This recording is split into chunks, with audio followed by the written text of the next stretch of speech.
최순실 게이트는 이제 결국은 탄핵이 되고 정국교체까지 됐죠. 근데 그 과정에서 내부 고발자들 있잖아요. 잘 아는. 고영태, 노승일 이런 사람들. 근데 고영태 씨는 이미 구치소에 있고 노승일 씨도 쉽지가 않아요, 요즘. 잠깐 모시고 어떻게 지내는지 잠깐 짚고 넘어갈까 합니다.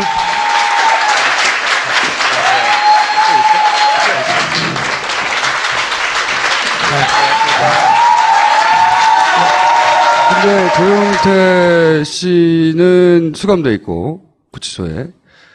그리고 노승일 씨는 최근에 소송을 당했어요. 뭐 이런 일들이 계속 벌어지는데 이제 점점 잊혀져 갈 것이 틀림없단 말이지. 인상 쓰지 말고. 그래서 한번 짚어보려고 하는 겁니다. 일단 김영민 변호사 님에게 제가 여쭤보겠는데 고영태 씨가 왜 갑자기 구속이 됐고 네. 그 구속이 왜 말이 안 되는 건지 설명해 주세요. 짧게. 그 고영태 씨한테 이제 검찰이 그 소환 통보를 했는데 주말에 연락을 좀 못 받았죠. 그리고 주말에 이제 제가 월요일날 변호사가 전화하면 되니까 그냥 계시라라고 했는데 갑자기 주말에 검찰이 그 체포영장을 발부 받아놓고 월요일날 이제 저희랑 통화해서 일정 조율하자 이제 검찰이 얘기가 다 됐는데 갑자기 화요일날 체포영장을 집행을 한 거예요. 문 뜯고 들어간 거. 네, 이게 굉장히 이례적인 일이거든요. 뭐 검찰은 아니다라고 계속 강변하긴 하지만 제가 변호사 생활하면서 이렇게 갑자기 체포영장 빨리 발부받고 빨리 집행하는 경우는 처음 본 것 같아요. 왜 그랬을까? 왜 하필 그러니까 검찰은 고영태 씨한테 꼭 그 무슨 날 월요일 날 꼭 와줬으면 좋겠다라는 것을 계속 강조했거든요. 그러다가 월요일 날 안 나가고 변호사 얘기하고 화요일 날 되니까 갑자기 집행을 한 건데 이 월요일 화요일이 왜 그렇게 중요했나? 검찰이 왜 이렇게 거기에 목을 매달았나? 이 얘기는 앞에 설명을 잠깐 드리면 네. 고영태 씨를 갑자기예요. 갑자기 대선 기간 중에 소환해서 조사하겠다고 했단 말이죠.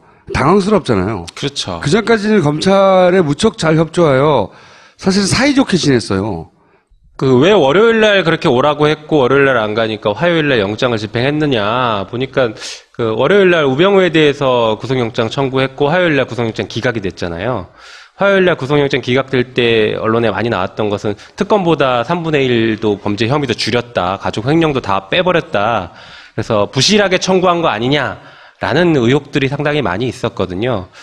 뭐 검찰은 모르겠어요. 이게 제 개인적인 생각일 수 있는데 검찰은 그것과 이 고영태의 체포와 이 균형을 좀 맞추고 싶었던 게 아닌가. 이게 뭐 무너지고 이게 고영태의 체포가 확 살아나는 이런 모양새를 취하려고 했던 게 아닌가. 또 한편으로는 어차피 우병우 기소할 건데 이 균형 맞추기 위해서 소위 말해서 보수 진영 쪽에 바라볼 때에도 고영태도 이렇게 같이 기소한다라는 이런 균형을 맞추기 위해서 그날이 꼭 필요했고 그렇게 무리하게 했던 게 아닌가 이런 생각이 듭니다.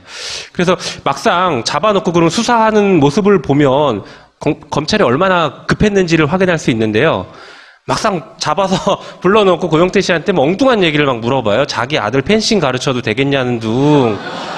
예? 뭐 기록도 없이 그냥 앉아서 면담하자 막 이러고 이렇게 질문이 제대로 준비가 안 돼 있으면서 이렇게 막 물어보는 것들이죠. 그러니까 일단 고영태를 잡아갔다. 그렇죠. 이게 중요한 거죠. 수사를 열심히 하려는 의지는 잘 모르겠고 고영태 괴롭히기와 고영태 변호사들 괴롭히기가 아니었나 이런 생각이 들 정도로 그냥 계속 돌아가는 거였어요. 그리고 뭐 토요일 밤에도 불러서 뭐 조사하고 뭐 이런 식으로 굉장히 좀 많이 괴롭혔죠. 제가 보기에 그 이유는 이런 것 같아요. 그러니까 이쪽 자유한국당이 그때 이제 대선 가도에 들어선 이유거든요. 네. 후보도 나오고 그러면서 자유한국당이 자기들 표를 모아야 해요. 자유한국당이 표를 모을 방법은 가장 먼저는 20%에서 25%에 가까이 된다고 보여지는 탄핵에 반대했던 사람들을 먼저 끌어모아야 되잖아요. 그런데 그 사람들에게 가장 많이 유통됐던 게 뭐냐면 그 친박 쪽에서 유포시켰던 게 이게 고영태 일당이 만든 탄핵이다. 오랫동안 기획해서 말도 안 되는 소리죠. 말도 안 되는 소리인데 그런 걸 끊임없이 유포해 왔거든요. 태블릿 PC도 고영태가 들고 다녔다. 그렇죠. 그래서 고영태가 잡히는 모습을 보여줬고 그래서 고영태를 어떻게 처벌해가 아니라 일단 잡아가. 그걸 가지고 열심히 그 자기들 지지 세력을 끌어모으는 도구로 쓰려고 했고 그게 검찰에 딜이 들어가고 검찰은 받아준 게 아닐까. 저는 그렇게 놀랍게 해석하고 있습니다. 예리하게. 되게 웃긴 게 고영태 씨에 대한 혐의가 이제 몇 가지가 있는데 그 중에 가장 중요했던 게 알선 수재거든요. 관세청 인사에 개입해서 돈 받았다라는 건데 이거를 첨단수사범죄부에서 조사를 하더라고요. 저는 왜 거기서 하는지 모르겠는데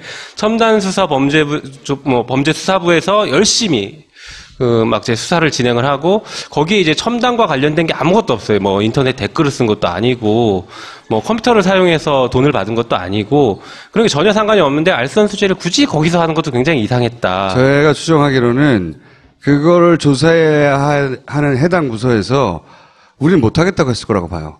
왜냐하면 제가 들었던 얘기 중에 일선 그 검사들이 아니 이렇게까지 검찰에 협조하고 우리도 충분히 이용하고 그랬던 사람을 이렇게 하는 건 아니지 않냐 라고 하는 반발이 있었다고 들었어요. 근데 그 반발이 위에서 어디까지인지 모르겠는데 위에서 하라고 까라고 해서 깐 건데 그게 엉뚱하게 글로 간 거죠, 그게. 엉뚱하게 왔는지 아니면 그쪽에서 내가 하겠다 손을 들었는지는 모르죠. 뭐 어쨌든 애초에 해야 될 부서에서 안 한 거죠. 그건 맞습니다. 뭐 전혀 상관없는 부서에서 한 건 맞아요. 그렇게 고영태 씨는 당한 것이고 그 당한 것에 대해서 사람들이 잘 모르니까 깡수감생을 하고 있는 거예요, 억울하게. 제가 보기엔 억울하게. 그리고 이제 변호사 지난 한 이제 법정 투쟁이 이루어지겠죠, 그 과정이. 네. 근데 이제 고영태 씨가 뭐 천사나 위대한 영웅은 아닐지라도 자기가 한 몫이 있거든요. 그러니까 그거 잊지 말아야 된다는 의미에서 제가 주기적으로 한번 짚어보려고 하는 거고 그 옆에 노승일 감옥은 안 갔는데 우선 자 노승일 씨 월급을 K스포츠 재단에서 못 받은 게 얼마나 됐죠? 지금 한 3개월 됐습니다. 왜 못 받았죠? 그게 이제 정동춘 전 이사장님이 임기가 이제 만료가 돼서 나가시면서 그러니까 해임이 됐어요. 그런데 본인이 나가면서 도장하고 그런 걸 다 갖고 나가서 은행마다 다 쫓아다니면서 비밀번호를 다 바꿔놨어요. 그래서 접근을 못해요. 그래서 그 돈이 지금 270억을 지금 막아놨어요. 그래서 저희도 또 회사에서도 직원들이 합심을 해서 정동춘도 못 쓰게끔 저희도 같이 막아놨죠. 그래서 둘 다 못 써요, 지금.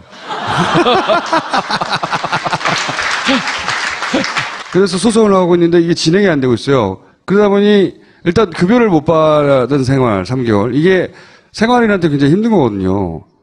그리고 나서 소송을 또 당했잖아. 그렇죠. 이완용 의원한테. 이완용 의원이라고 해줘. 이 의원님께서 저를 2016년 1월 달에 이제 저를 고소를 했어요. 이 청문회에서 오갔던 대화 때문에 그런 거죠? 네. 아닙니다. 아니야? 박헌영 과장이 청문회 나가기 전에 새누리당 쪽에서부터 전화를 이완용 의원이 정동춘 이사장한테 얘기를 했다는 거예요. 태블릿 PC, JTBC가 가져간 태블릿 PC를 훔쳐간 것으로. 그 다음에 그 태블릿 PC를 고영태가 들고 다니는 건 내가 봤다. 이거를 언론에서 기사화해달라. 인터뷰를 해서. 이 얘기를 저한테 한 거예요, 박헌영이가. 그러니까 허위 증언을 해달라는 거죠. 네, 그런 쪽으로. 그래서 형 잠깐만 나랑 좀 상의할 게 있는데 저를 부른 거예요. 그래서 제가 그래서 하지 말라 그랬어요. 너 미쳤냐? 그거 하게? 그러니까 제가 미쳤어요. 저도 안 해고 그랬단 말이에요. 그러고 나서 이제 점심을 먹으러 가면서 직원들한테도 또 얘기한 거예요, 박헌영 과장이. 그러니까 저만 듣는 내용은 아니에요. 그러면 이 소송을 당한 내용은 이완용 의원이 그런 식으로 박헌영 과장한테 요구한 적이 없는데. 그렇죠. 노승일이 허위 사실 유포해 자신의 명예를 훼손했다? 예, 한마디로 말하면? 예, 그렇죠. 그거를 지금 와서.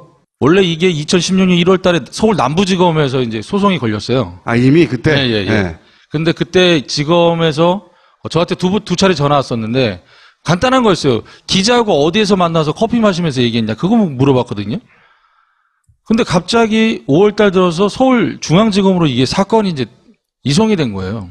그리고 나서? 예. 근데 제가 이렇게 좀 민감하게 생각하는 게 418호는 고영태가 구속되기 전에, 체포되기 전에 태블릿 PC 때문에 조사를 받았던 곳이 418호예요.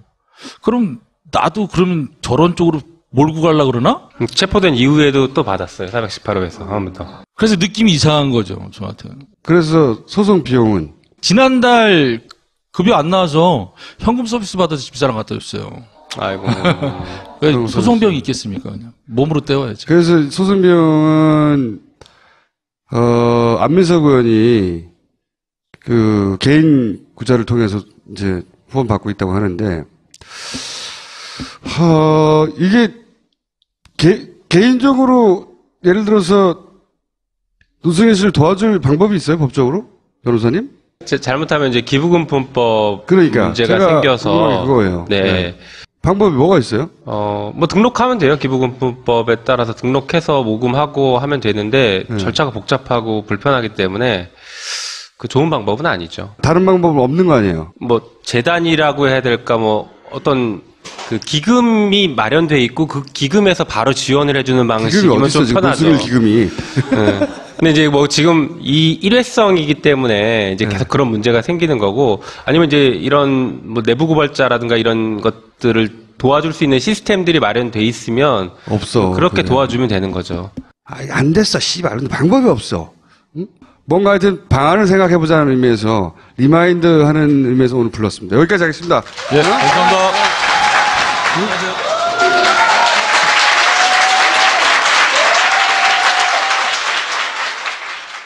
본격 직장인 드라마 공생. 아이고 오과장, 바이오한테 화한 왜 안 보낸 거야? 10만 원이 넘을 텐데 지출 내역이 없잖아. 보냈습니다. 착한 콜 화하는 69,000원이라서요. 에? 착한 콜? 1800-9222 정직한 가격에 착한 콜 꽃배달 서비스. 거기다 구매 금액의 5%는 어려운 이웃에게 기부됩니다. 딴지마켓의 검증으로 안심할 수 있는 1800-9222 착한 콜. 대리운전은 1800-9998 퀵서비스는 1800-9668 엄마, 가글 했는데 입에서 뭐가 나왔어. 그거 올리덴탈 체크 가글이라 그런겨. 지금 쓰고 있는 가글 사용 후 확인해 보셨나요? 무색소, 무알콜, 무계면 활성제의 올리덴탈 체크 가글은 쉽게 나온 입안의 이물질을 눈으로 확인할 수 있습니다. 딴지마켓에서 판매 중입니다. 그래서 한번 짚어보려고 하는 겁니다. 일단 김영민 변호사 님에게 제가 여쭤보겠는데 고영태 씨가 왜 갑자기 구속이 됐고 네. 그 구속이 왜 말이 안 되는 건지 설명해 주세요. 짧게. 그 고영태 씨한테 이제 검찰이 그 소환 통보를 했는데 주말에 연락을 좀 못 받았죠. 그리고 주말에 이제 제가 월요일날 변호사가 전화하면 되니까 그냥 계시라라고 했는데 갑자기 주말에 검찰이 그 체포영장을 발부받아놓고 월요일날 이제 저희랑 통화해서 일정 조율하자 이제 검찰이 얘기가 다 됐는데 갑자기 화요일날 체포영장을 집행을 한 거예요. 문 뚫고 들어간 거고. 네, 이게 굉장히 이례적인 일이거든요. 뭐 검찰은 아니다라고 계속 강변하긴 하지만 제가 변호사 생활하면서 이렇게 갑자기 체포영장 빨리 발부받고 빨리 집행하는 경우는 처음 본 것 같아요.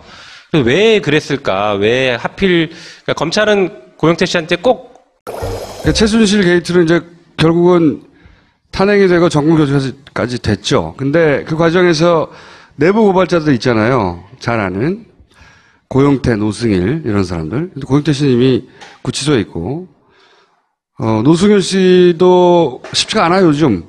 잠깐 모시고 어떻게 지내는지 잠깐 짚고 넘어갈까 합니다.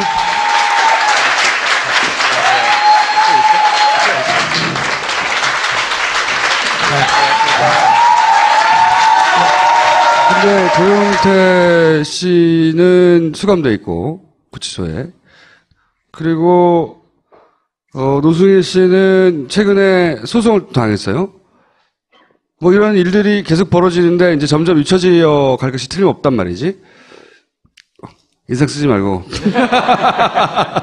질문이 제대로 준비가 안 돼 있으면서 이렇게 막 물어보는 것들이죠. 그러니까 일단 고영태를 잡아갔다. 그렇죠. 이게 중요한 거죠. 수사를 열심히 하려는 의지는 잘 모르겠고 고영태 괴롭히기와 고영태 변호사들 괴롭히기가 아니었나 이런 생각이 들 정도로 그냥 계속 돌아가는 거였어요. 그리고 뭐 토요일 밤에도 불러서 뭐 조사하고 뭐 이런 식으로 굉장히 좀 많이 괴롭혔죠. 제가 보기에 그 이유는 이런 것 같아요.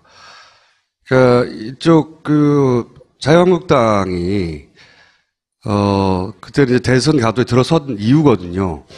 네. 후보도 나오고 그러면서 자유한국당이 자기들 표를 모아야 해요. 자유한국당이 표를 모을 방법은 가장 먼저는 20%에서 25%에 가까이 된다고 보여지는 탄핵에 반대했던 사람들을 먼저 끌어모아야 되잖아요. 라는 의혹들이 상당히 많이 있었거든요. 뭐 검찰은 모르겠어요. 이게 제 개인적인 생각일 수 있는데 검찰은 그것과 이 고영태의 체포와 이 균형을 좀 맞추고 싶었던 게 아닌가. 이게 뭐 무너지고 이게 고영태의 체포가 확 살아나는 이런 모양새를 취하려고 했던 게 아닌가. 또 한편으로는 어차피 우병우 기소할 건데 이 균형 맞추기 위해서 소위 말해서 보수 진영 쪽에 바라볼 때에도 고영태도 이렇게 같이 기소한다라는 이런 균형을 맞추기 위해서 그날이 꼭 필요했고 그렇게 무리하게 했던 게 아닌가 이런 생각이 듭니다. 그래서 막상 잡아놓고 그런 수사하는 모습을 보면 검찰이 얼마나 급했는지를 확인할 수 있는데요. 막상 잡아서 불러놓고 고영태 씨한테 뭐 엉뚱한 얘기를 막 물어봐요. 자기 아들 펜싱 가르쳐도 되겠냐는 둥. 예? 뭐 기록도 없이 그냥 앉아서 면담하자 막 이러고 이게 무슨 날 월요일 날 꼭 와줬으면 좋겠다라는 것을 계속 강조했거든요. 그러다가 월요일 날 안 나가고 변호사 얘기하고 화요일 날 되니까 갑자기 집행을 한 건데 이 월요일 화요일이 왜 그렇게 중요했나? 검찰이 왜 이렇게 거기에 목을 매달았나? 그 얘기는 앞에 설명을 잠깐 드리면 네. 고영태 씨를 갑자기예요. 갑자기 대선 기간 중에 소환해서 조사하겠다고 했단 말이죠. 당황스럽잖아요. 그렇죠. 그 전까지는 검찰에 무척 잘 협조하여 사실 사이좋게 지냈어요.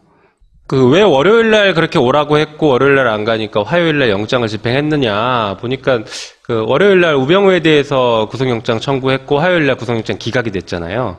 화요일 날 구속영장 기각될 때 언론에 많이 나왔던 것은 특검보다 3분의 1도 범죄 혐의도 줄였다. 가족 횡령도 다 빼버렸다. 그래서 부실하게 청구한 거 아니냐.